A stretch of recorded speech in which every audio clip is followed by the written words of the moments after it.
ਖਾਲਸਾ ਵਾਹਿਗੁਰੂ ਜੀ ਕੀ ਫਤਿਹ। ਵਾਹਿਗੁਰੂ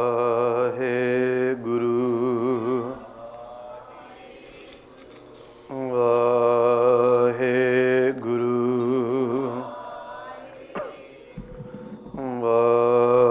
ਵਾਹਿਗੁਰੂ ਵਾਹਿਗੁਰੂ ਵਾਹਿਗੁਰੂ ਵਾਹਿਗੁਰੂ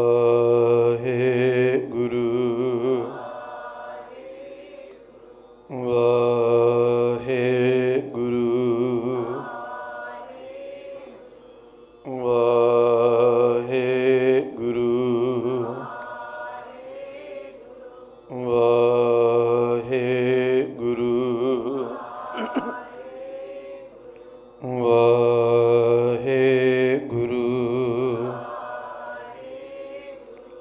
ਵਾਹਿਗੁਰੂ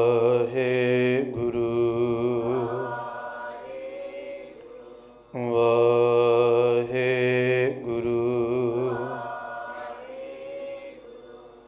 ਵਾਹਿਗੁਰੂ ਜੀ ਕਾ ਖਾਲਸਾ ਵਾਹਿਗੁਰੂ ਜੀ ਕੀ ਫਤਿਹ।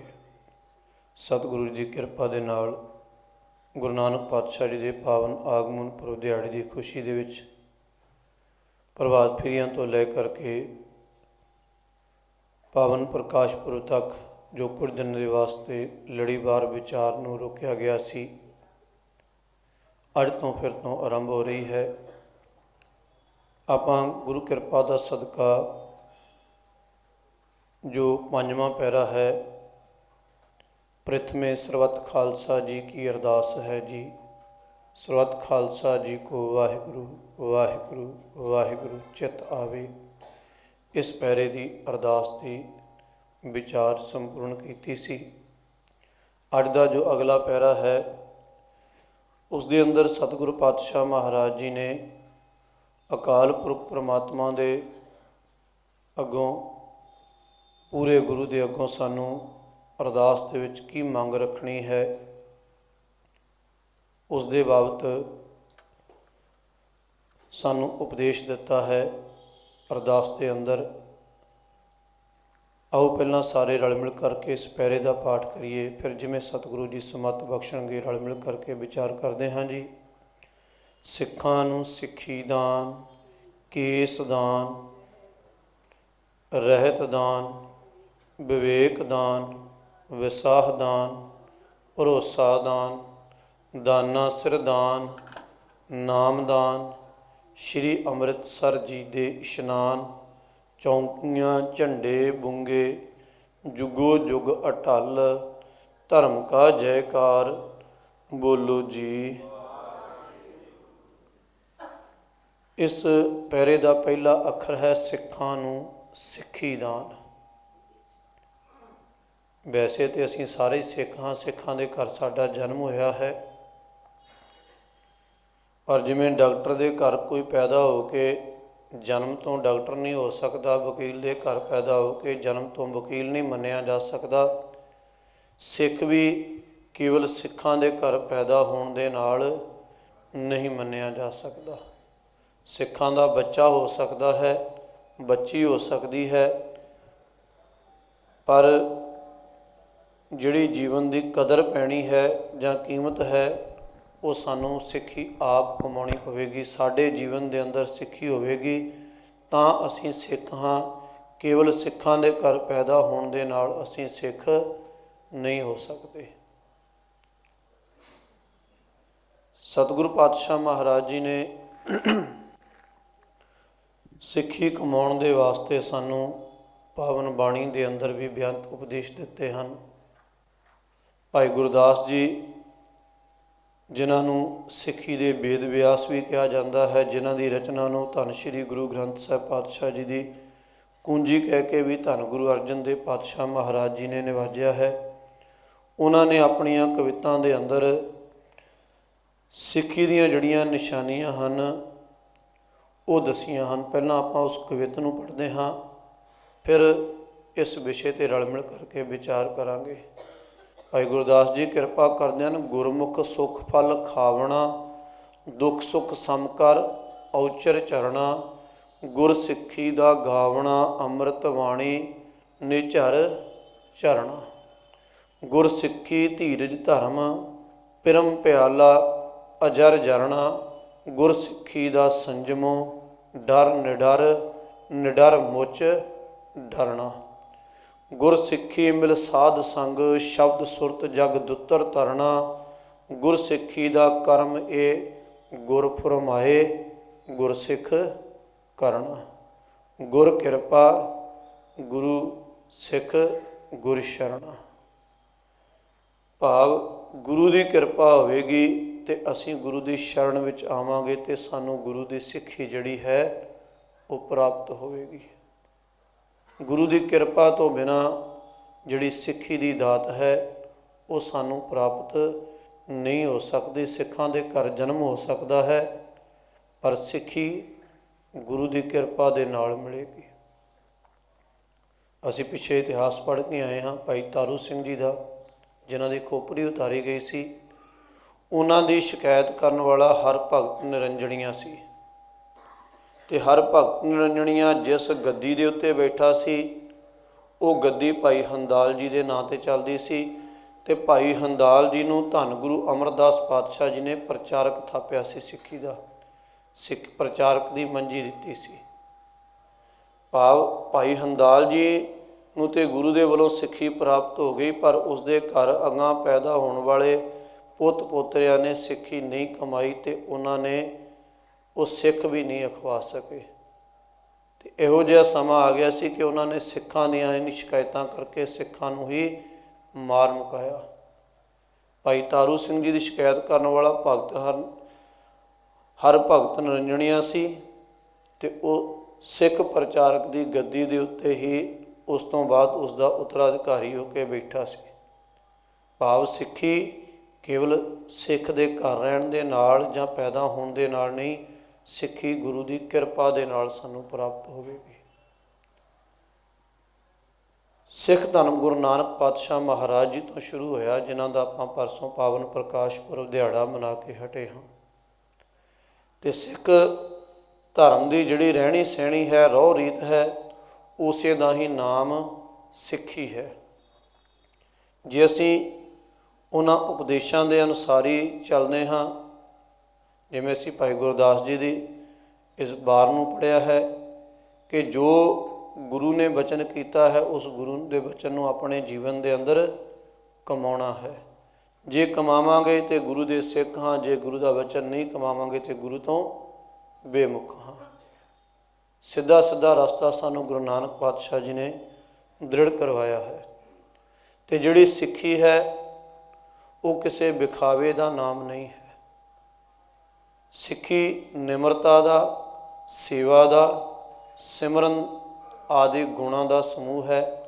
ਜਿਸ ਦੇ ਅੰਦਰ ਉਪਜਦੀ ਹੈ ਉਸ ਦੇ ਅੰਦਰ ਭਾਈਵਾਦ ਪੈਦਾ ਹੋ ਜਾਂਦਾ ਹੈ, ਭਾਵ ਉਹ ਸਾਰਿਆਂ ਨੂੰ ਭਰਾ ਸਮਝਦਾ ਹੈ। ਤੇ ਇਹ ਜਿਹੜੀ ਸਿੱਖੀ ਹੈ ਇਹ ਪ੍ਰਪੱਕ ਸਾਧ ਸੰਗਤ ਦੇ ਵਿੱਚ ਆ ਕੇ ਹੁੰਦੀ ਹੈ।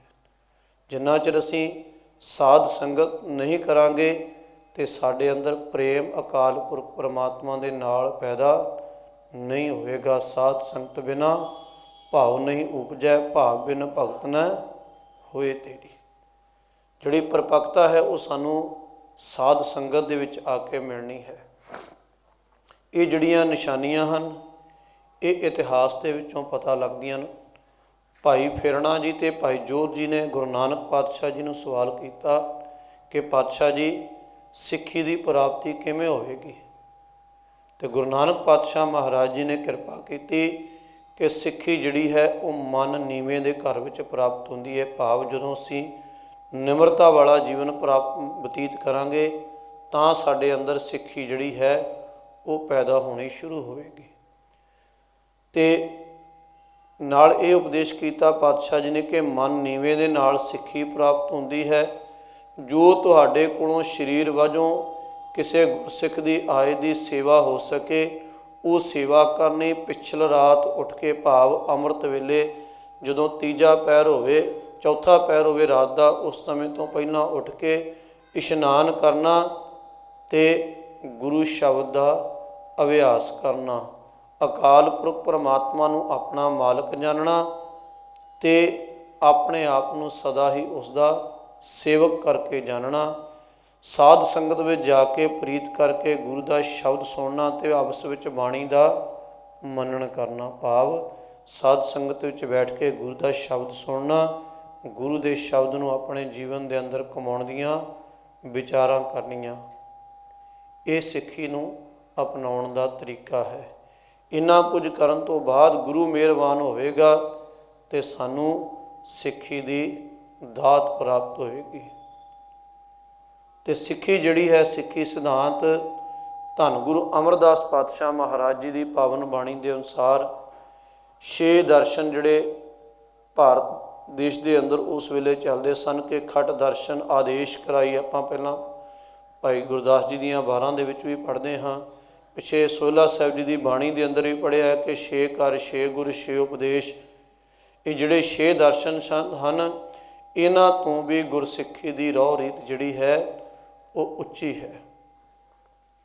ਧੰਨ ਗੁਰੂ ਅਮਰਦਾਸ ਪਾਤਸ਼ਾਹ ਜੀ ਕਿਰਪਾ ਕਰਦੇ ਨੇ। ਖਟ ਦਰਸ਼ਨ ਵਰਤੈ ਵਰਤਾਰਾ, ਗੁਰ ਕਾ ਦਰਸ਼ਨ ਅਗਮ ਅਪਾਰਾ।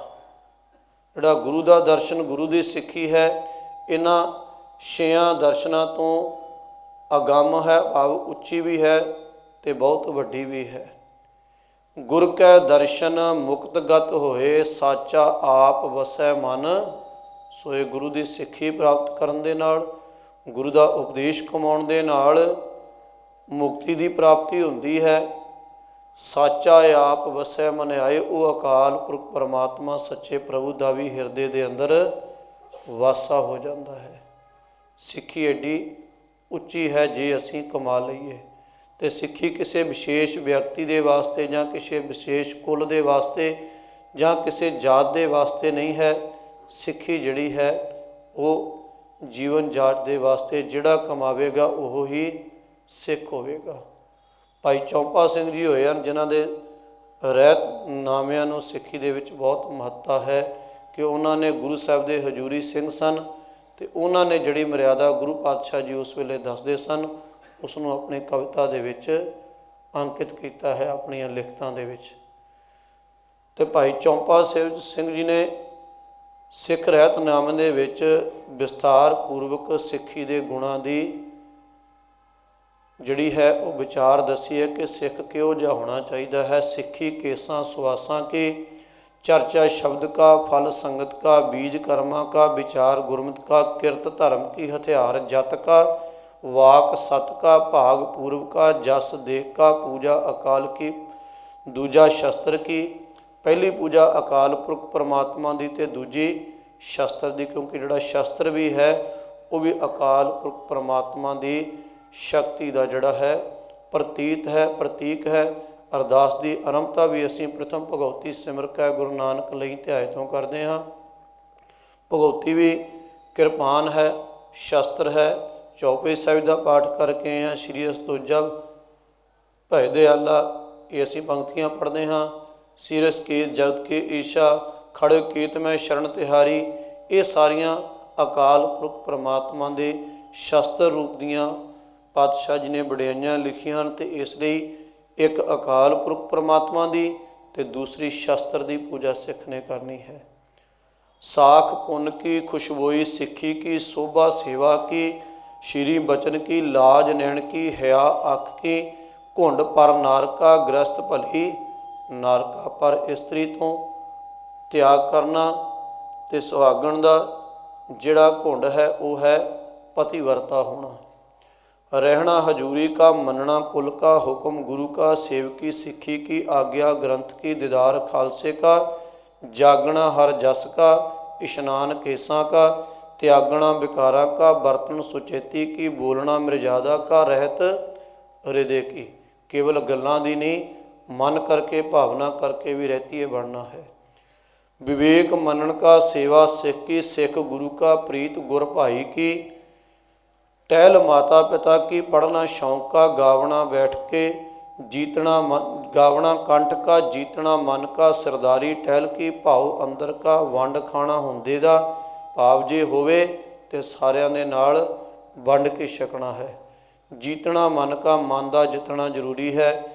सरदारी टहल की, मारना पापां का, वरतन जोत की, अमल प्रसाद का, युद्ध जुटे का युद्ध ਤਾਂ ਹੀ ਹੈ ਜੇ ਜੰਗ ਦੇ ਵਿੱਚ ਜਾ ਕੇ ਲੜਾਂਗੇ। ਕੇਵਲ ਗੱਲਾਂ ਮਾਤਰ ਦੇ ਨਾਲ ਅਸੀਂ ਜੰਗ ਨਹੀਂ ਜਿੱਤ ਸਕਦੇ। बल शब्द का, वादा धर्म का, नाता सिक्खी का, तृष्णा भजन की जिहड़ी साडी भुख है वो परमात्मा की वडियाई दी होवे। ये भाई चौंपा सिंह जी ने अपने रहत मर्यादे दे विच लिखिया है। ते कुछ ये सारे अखरां दे विच जिहड़े जरूरी नुकते हैं वो हैं कि सिक्खी केसां सुआसां दी है अथवा रहत नूं जिंदगी दे नालों प्यारा मनण दी है।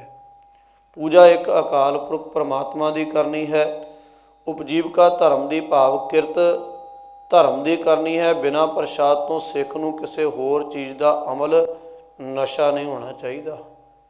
किसी भी अकाल पुरख परमात्मा के गुरु के प्रसाद तो बिना, गुरु के प्रसाद का नशा हर सिख नूं जरूरी है कि सानू हर वेले ये लालसा रहे कि सानू गुरु का प्रसाद कितों भी प्राप्त होवे ते लैण तो इनकार नहीं करना। भावें थोड़ा लो चाहे वाधू लो, जिन्ना मिले प्रसाद जरूर लेना है। इस तो बाद किसी होर चीज़ का नशा नहीं करना। ते नाता जिहड़ा है वो सिक्खी का आपसी प्रेम प्यार है। सत्संगत दे विच जुड़ बैठना है। सत्संगत दे विच जुड़ बैठना हर वाला हर मनुख साडा भाई है, क्योंकि वो गुरु के दर दे उत्ते साडे वांग आके जुड़ बैठा है। गुरु के सारे सिख आपस विच गुर भाई हैं। भाई साहब भाई संतोख सिंह जी जिन्हों ने गुर प्रताप सूरज ग्रंथ लिखा है, उन्होंने सिक्खी दीयां 5 निशानियां दसियां ने कि सिक्खी किवें दी है। एक धंधे की, एक देखा देखी की, हिरसी की, सिदकी, अवरेखी की। 5 तरह की सिक्खी है। एक धंधे की भाव केवल अपने मतलब तक की सिक्खी कि मेरा कर्म है तो मैं सिख बन गया जां वाहिगुरू वाहिगुरू कर लिया, नहीं मैनूं लोड़ ते मैं नहीं कीता। एक है देखा देखी दी, जिन्हों भेड़ चाल कह सकते हैं कि फलाना ये काम करता है तो चलो मैं भी कर लवां। यह है सिक्खी देखा देखी दी। ये साडे अंदर बहुत ज़्यादा प्रचलित है कि फलाने ने एक अखंड पाठ कराया मैं 2 कराने हैं, उसने 2 कराए मैं 5 कराने हैं, उसने आ चीज़ गुरु घर चढ़ाई है भावें उसकी लोड़ नहीं, मैं उस तो वध के 2 चीज़ां वो गुरु घर चढ़ाउणियां हैं। अनेकां कर्म असीं ऐसे करते हाँ कि फलाना सिख करदा सी मैं उसनों देखा तो मैं भी करना है। जिवें अजकल चुपहरा चल रहा है, बाबा दीप सिंह जी का नाम वरत के केवल तो केवल लोगों के कोलों पखंड है। तो बाणी पढ़ते पर बाणी का सत्कार भी सानू सिखाया है। बाणी पढ़नी जां गुरु घर बैठ के जां अपने घर बैठ के चुपहरे के नाँ ते रोड़ां दे उत्ते लाइनां लगा के बैठे हैं कि असीं चुपहरा करांगे तो साड़ियाँ बीमारियां ठीक होणगियां। बाबे दीप सिंह जी की किरपा होएगी। बाबा दीप सिंह जी शहीद हैं, कौम के गुणां दे खान हैं, गुरु ग्रंथ साहिब जी के लिखारी भी हैं, शहादत भी दिती है, पर है तो गुरु ग्रंथ साहिब जी के सिख। तो असीं गुरु ग्रंथ साहिब की बजाय बाबा दीप सिंह जी की वडियाई करांगे। पिता कोल बैठा होएगा तो पुत्र की वडियाई करांगे, पिता नूं किवें चंगे लगेगा। वडियाई जरूर करो क्योंकि शहीद साडा मान है, सत्कार बनता है, देना भी है। असीं उन्हां नूं अरदास दे विच याद भी करते हाँ, पर गुरु का सत्कार भी जिहड़ा है वो मुख है। तो देखा देखी असीं अनेकां घरां दे विच अपने भी चुपहरे कट्टने शुरू कर दिते। केवल वो करते हैं, उत्थे भीड़ लगी है तो असीं भी करना। ये भेड़ चाल की सिक्खी है, इस तो सानू गुरेज करना है, इस तो सानू बचना है। देखा देखी दा गुरु के दर ते कोई भी जिहड़ा है फल प्राप्त नहीं होता। एक है हिरसी भाव पदार्थां दे लोभ दे विच मैनू ये चीज़ प्राप्त होवेगी तां मैं गुरु का शब्द पढ़ना है, तां मैं गुरु दर ते मत्था टेकण जाना है। जे साडा काम नहीं होया तो असीं आके मिहणा मार दिंदे हां गुरु नूं भी कि मैं इन्ने दिन आके मत्था टेकिया जां इन्ने पाठ कीते, मेरा कारज फिर भी सफल नहीं होया। ये लोभ की सिक्खी है, इस दे नाल भी सानू आत्मिक जीवन दे विच कोई लाभ नहीं होता। चौथी है सिदकी सिक्खी, गुरु के अनन्य विश्वास वाली, संकट वेले भी सिदक कायम रखण वाली। जिन्हां शहीदां नूं असीं पिछे विचार के आए हाँ, जिन्हां ने सिदक निभाया है, ਦ੍ਰਿੜਤਾ ਨਿਭਾਈ ਹੈ। ਸਰੀਰ ਨੂੰ ਮਿਥਿਆ ਜਾਣ ਕੇ ਆਦਰਸ਼ਾਂ ਤੋਂ ਆਪਣੇ ਆਪ ਨੂੰ ਕੁਰਬਾਨ ਕੀਤਾ ਹੈ, ਉਹ ਹੈ ਸਿਦਕੀ ਸਿੱਖੀ। ਅਤੇ ਪੰਜਵੀਂ ਹੈ ਭਾਵਨਾ ਵਾਲੀ ਸਿੱਖੀ। ਭਾਵਨਾ ਦੇ ਵਿੱਚ ਹਰ ਵੇਲੇ ਜਿਹੜੀ ਸੁਰਤ ਸਾਡੀ ਗੁਰੂ ਦੇ ਉਪਦੇਸ਼ ਦੇ ਨਾਲ, ਅਕਾਲ ਪੁਰਖ ਪਰਮਾਤਮਾ ਦੇ ਚਰਨਾਂ ਦੇ ਨਾਲ ਜੁੜੀ ਹੋਵੇ। ਜਿਹੜਾ ਸਾਡਾ ਕੋਈ ਵੀ ਕਰਮ ਹੋਵੇ ਉਹ ਗੁਰੂ ਦੇ ਸਿਧਾਂਤ ਤੋਂ ਉਲਟ ਨਾ ਹੋਵੇ, ਆਪਣੀ ਮਰਜ਼ੀ ਦਾ ਹੋਵੇ, ਜਿਸ ਨੂੰ ਅਸੀਂ ਮਨਮਤ ਕਹਿ ਸਕਦੇ ਹਾਂ, ਮਨ ਮਰਜ਼ੀ ਕਹਿ ਸਕਦੇ ਹਾਂ। ਉਹ ਜਿਹਾ ਸਾਡਾ ਕੋਈ ਕਰਮ ਨਾ ਹੋਵੇ। ਸਿੱਖੀ ਸਿਦਕ ਨੂੰ ਕੇਸਾਂ ਸਵਾਸਾਂ ਦੇ ਨਾਲ ਨਿਭਾਉਣ ਵਾਲੀ ਹੈ। ਇਹ ਹੈ ਭਾਵਨਾ ਵਾਲੀ ਸਿੱਖੀ। ਇਹ ਸਿੱਖੀ ਸਿਦਕੀ ਸਿੱਖੀ ਅਤੇ ਭਾਵਨਾ ਵਾਲੀ ਸਿੱਖੀ ਜਿਹੜੀ ਹੈ ਉਹੀ ਸਾਡਾ ਪਾਰ ਉਤਾਰਾ ਕਰ ਸਕਦੀ ਹੈ। ਅਤੇ ਐਸੇ ਹੀ ਸਿੱਖੀ ਦੀ ਅਸੀਂ ਜਿਹੜੀ ਹੈ ਉਹ ਗੁਰੂ ਚਰਨਾਂ ਦੇ ਵਿੱਚ ਅਰਦਾਸ ਕਰਕੇ ਮੰਨਤ ਮੰਗਦੇ ਹਾਂ, ਬੇਨਤੀ ਕਰਦੇ ਹਾਂ ਕਿ ਪਾਤਸ਼ਾਹ ਜੀ ਸਾਨੂੰ ਗੁਰਸਿੱਖੀ ਦੀ ਦਾਤ ਪ੍ਰਾਪਤ ਹੋਵੇ। ਧੰਨ ਗੁਰੂ ਹਰਗੋਬਿੰਦ ਸਾਹਿਬ ਪਾਤਸ਼ਾਹ ਜੀ ਨੇ ਸਿੱਖੀ ਦਾ ਬੂਟਾ ਜਿਹੜਾ ਹੈ ਉਸ ਦੇ ਬਾਰੇ ਭਾਈ ਚੂੜ ਜੀ ਜੋ ਗੁਰੂ ਪਾਤਸ਼ਾਹ ਜੀ ਦੇ ਕੋਲ ਬੇਨਤੀ ਲੈ ਕੇ ਆਏ ਸਨ ਕਿ ਸਿੱਖੀ ਦਾ ਬੂਟਾ ਕਿਵੇਂ ਦਾ ਹੋਵੇ, ਅਤੇ ਗੁਰੂ ਹਰਗੋਬਿੰਦ ਸਾਹਿਬ ਜੀ ਨੇ ਕਿਹਾ ਸੀ ਕਿ ਸਿੱਖੀ ਦੀ ਜੜ ਜਿਹੜੀ ਹੈ ਉਹ ਨਿਮਰਤਾ ਹੈ। ਨਿਮਰਤਾ ਨਹੀਂ ਹੋਵੇਗੀ ਅਤੇ ਸਿੱਖੀ ਸਾਡੇ ਅੰਦਰ ਨਹੀਂ ਪ੍ਰਫੁੱਲਤ ਹੋ ਸਕਦੀ। ਜੇ ਨਿਮਰਤਾ ਹੈ ਤਾਂ ਸਿੱਖੀ ਦਾ ਬੀਜ ਪ੍ਰਫੁੱਲਤ ਹੁੰਦਾ ਹੈ। ਜਿਹੜੀ ਸਿੱਖੀ ਦੀ ਸੇਵਾ ਟਹਿਲ ਹੈ ਉਹ ਸਾਡੇ ਸਿੱਖੀ ਦੇ ਬੂਟੇ ਦੀਆਂ ਸ਼ਾਖਾਵਾਂ ਹਨ, ਟਾਹਣੀਆਂ ਹਨ। ਉਦਮ ਦੇ ਨਾਲ, ਉਮਾਹ ਦੇ ਨਾਲ ਕਿਰਿਆਸ਼ੀਲ ਹੋ ਕੇ, ਭਾਵ ਹਰ ਵੇਲੇ ਸੇਵਾ ਦੇ ਵਾਸਤੇ, ਗੁਰੂ ਦੇ ਵਾਸਤੇ, ਗੁਰੂ ਸੰਗਤ ਦੀ ਸੇਵਾ ਵਾਸਤੇ ਤਿਆਰ ਰਹਿਣਾ, ਇਹ ਸਿੱਖੀ ਦੀਆਂ ਸ਼ਾਖਾਵਾਂ ਹਨ, ਟਾਹਣੀਆਂ ਹਨ। ਜਿਵੇਂ ਭਾਈ ਮੰਝ ਨੇ ਕੀਤੀ ਸੀ, ਭਾਈ ਬਾਇਲੋ ਅਤੇ ਭਾਈ ਸਹਿਲੋ ਨੇ ਕੀਤੀ ਸੀ। ਜਿਹੜੇ ਪੱਤੇ ਹਨ ਉਹ ਸਾਧ ਸੰਗਤ ਹੈ। ਸਾਧ ਸੰਗਤ ਦੀ ਛਾਵੇਂ ਬੈਠਾਂਗੇ ਅਤੇ ਸਾਨੂੰ ਠੰਡਕ ਵੀ ਮਿਲੇਗੀ, ਗੁਰੂ ਦਾ ਉਪਦੇਸ਼ ਵੀ ਮਿਲੇਗਾ। ਅਤੇ ਜਿਹੜਾ ਫੁੱਲ ਹੈ ਉਹ ਗੁਰੂ ਦੇ ਸ਼ਬਦ ਦਾ ਅੰਦਰ ਗਿਆਨ ਹੋਣਾ, ਅਤੇ ਜਿਹੜਾ ਫਲ ਹੈ ਉਹ ਜਿਉਂਦਿਆਂ ਜੀ ਮੌਤ ਦੇ ਡਰ ਤੋਂ ਰਹਿਤ ਹੋ ਜਾਣਾ, ਅਤੇ ਆਪਾਂ ਗੁਰੂ ਦੇ ਦਰ ਦੇ ਉੱਤੇ ਭੇਟਾ ਕਰ ਦੇਣਾ, ਗੁਰੂ ਦੇ ਦਰ ਦੇ ਉੱਤੇ ਨਿਸ਼ਾਵਰ ਕਰ ਦੇਣਾ। ਇਹ ਹੈ ਸਿੱਖੀ ਦਾ ਫਲ। ਜੇ ਇਹ ਚੀਜ਼ ਜੀਵਨ ਦੇ ਅੰਦਰ ਕਮਾਵਾਂਗੇ ਅਤੇ ਸਾਨੂੰ ਆਤਮਿਕ ਸੁੱਖ ਵੀ ਮਿਲੇਗਾ, ਗੁਰੂ ਦੀ ਕਿਰਪਾ ਵੀ ਮਿਲੇਗੀ, ਅਕਾਲ ਪੁਰਖ ਪਰਮਾਤਮਾ ਦੇ ਦਰ ਦੇ ਉੱਤੇ ਸਾਨੂੰ ਢੋਈ ਵੀ ਮਿਲੇਗੀ। ਪਰ ਇਸ ਮਾਰਗ ਦੇ ਉੱਤੇ ਚੱਲਣ ਦੇ ਵਾਸਤੇ ਗੁਰਸਿੱਖੀ ਬਾਰੀਕ ਹੈ, ਖੰਡੇ ਧਾਰ ਗਲੀ ਅਤ ਭੀੜੀ। ਇਹ ਰਸਤਾ ਬਹੁਤ ਬਰੀਕ ਹੈ, ਇੰਨਾ ਕੁ ਬਰੀਕ ਹੈ ਇਸ ਰਸਤੇ ਦੇ ਉੱਤੇ ਮੱਛਰ ਬਹਿ ਨਹੀਂ ਸਕਦਾ ਅਤੇ ਕੀੜੀ ਤੁਰ ਨਹੀਂ ਸਕਦੀ। ਕਿੱਡਾ ਬਰੀਕ ਰਸਤਾ ਹੈ। ਇਸ ਦੇ ਉੱਤੇ ਚੱਲਣ ਦੇ ਵਾਸਤੇ ਸਾਨੂੰ ਗੁਰੂ ਚਰਨਾਂ ਦੇ ਅੰਦਰ ਅਰਦਾਸ ਕਰਨੀ ਹੈ ਕਿ ਜਿਨ੍ਹਾਂ ਗੁਰਸਿੱਖਾਂ ਨੇ, ਭਾਈ ਮੰਝ ਨੇ ਸੇਵਾ ਕਮਾਈ ਅਤੇ ਗੁਰੂ ਪਾਤਸ਼ਾਹ ਨੇ ਕਿਹਾ ਮੰਝ ਪਿਆਰਾ ਗੁਰੂ ਕੋ ਗੁਰ ਮੰਝ ਪਿਆਰਾ, ਮੰਝ ਗੁਰੂ ਕਾ ਬੋਝ ਥਾ ਜਗ ਲੰਘਣਹਾਰਾ। ਜਦੋਂ ਦਰਬਾਰ ਸਾਹਿਬ ਦੀ ਸੇਵਾ ਸੰਪੂਰਨ ਹੋਈ ਅਤੇ ਪੰਡਤਾਂ ਨੇ ਕਿਹਾ ਸਾਡੇ ਵਾਸਤੇ ਅਲੱਗ ਲੰਗਰ ਛਕਾਓ, ਪਹਿਲਾਂ ਅਸੀਂ ਛਕਾਂਗੇ ਫਿਰ ਬਾਕੀ ਛਕਣ। ਅਤੇ ਗੁਰੂ ਅਰਜਨ ਦੇਵ ਪਾਤਸ਼ਾਹ ਜੀ ਨੇ ਕਿਹਾ ਸੀ ਭਾਈ ਬਹਿਲੋ ਸਭ ਤੋਂ ਪਹਿਲਾਂ ਸਾਡਾ ਪੁਰੋਹਿਤ, ਸਾਡਾ ਬਾਹਮਣ ਅਤੇ ਇਕੱਲਾ ਭਾਈ ਬਹਿਲੋ ਹੈ, ਸਭ ਤੋਂ ਪਹਿਲਾਂ ਭਾਈ ਬਹਿਲੋ ਲੰਗਰ ਛਕੇਗਾ, ਬਾਕੀ ਸਾਰੀ ਸੰਗਤ ਬਾਅਦ ਦੇ ਵਿੱਚ ਲੰਗਰ ਛਕੇਗੀ। ਭਾਈ ਬਹਿਲੋ ਨੇ ਇਹੋ ਜਿਹੀ ਸੇਵਾ ਕਮਾਈ ਸੀ। ਭਾਈ ਸਾਹਿਲੋ ਜਿਹੜੇ ਹੋਏ ਹਨ ਉਹਨਾਂ ਨੇ ਇੰਨੀ ਕੁ ਸੇਵਾ ਕਮਾਈ ਸਾਵਧਾਨਤਾ ਦੇ ਨਾਲ, ਅਤੇ ਉਹਨਾਂ ਦੇ ਵਾਸਤੇ ਗੁਰੂ ਅਰਜਨ ਦੇਵ ਪਾਤਸ਼ਾਹ ਜੀ ਨੇ ਕਿਹਾ ਸੀ ਇਹ ਗੁਰਸਿੱਖੀ ਕਾ ਕੋਤਵਾਲ, ਖੋਟੇ ਖਰੇ ਕੀ ਕਰੇ ਸੰਭਾਲ। ਇਹੋ ਜਿਹੀਆਂ ਕਮਾਈਆਂ ਗੁਰੂ ਕੇ ਸਿੱਖਾਂ ਨੇ ਕੀਤੀਆਂ। ਇਹਨਾਂ ਦੇ ਜੀਵਨ ਤੋਂ ਸੇਧ ਲੈ ਕੇ ਅਸੀਂ ਵੀ ਗੁਰਸਿੱਖੀ ਕਮਾਉਣ ਦਾ ਯਤਨ ਕਰੀਏ ਅਤੇ ਨਾਲ ਗੁਰੂ ਚਰਨਾਂ ਦੇ ਵਿੱਚ ਅਰਦਾਸ ਕਰੀਏ ਪਾਤਸ਼ਾਹ ਜੀ ਸਾਨੂੰ ਸਿੱਖੀ ਦਾਨ ਦੀ ਦਾਤ ਬਖਸ਼ ਦਿਓ, ਤਾਂ ਜੋ ਸਾਡੇ ਇਹ ਲੋਕ ਸੁਖੀਏ ਪਰਲੋਕ ਸੁਹੇਲੇ, ਨਾਨਕ ਹਰ ਪ੍ਰਭ ਆਪੇ ਮੇਲੇ ਹੋ ਸਕਣ ਜੀ। ਹੋਈਆਂ ਗਲਤੀਆਂ ਭੁੱਲਾਂ ਦੀ ਖਿਮਾ ਬਖਸ਼ਣੀ ਜੀ। ਹੁਣ ਸਮਾਪਤੀ ਹੈ। ਕੱਲ੍ਹ ਅਗਲਾ ਅੱਖਰ ਜੋ ਵਿਚਾਰਾਂਗੇ ਉਹ ਹੈ ਕੇਸ ਦਾਨ। ਸਿੱਖੀ ਦੇ ਨਾਲ ਕੇਸਾਂ ਦੀ ਮਹੱਤਤਾ ਅਤ ਜ਼ਰੂਰੀ ਹੈ ਜੀ।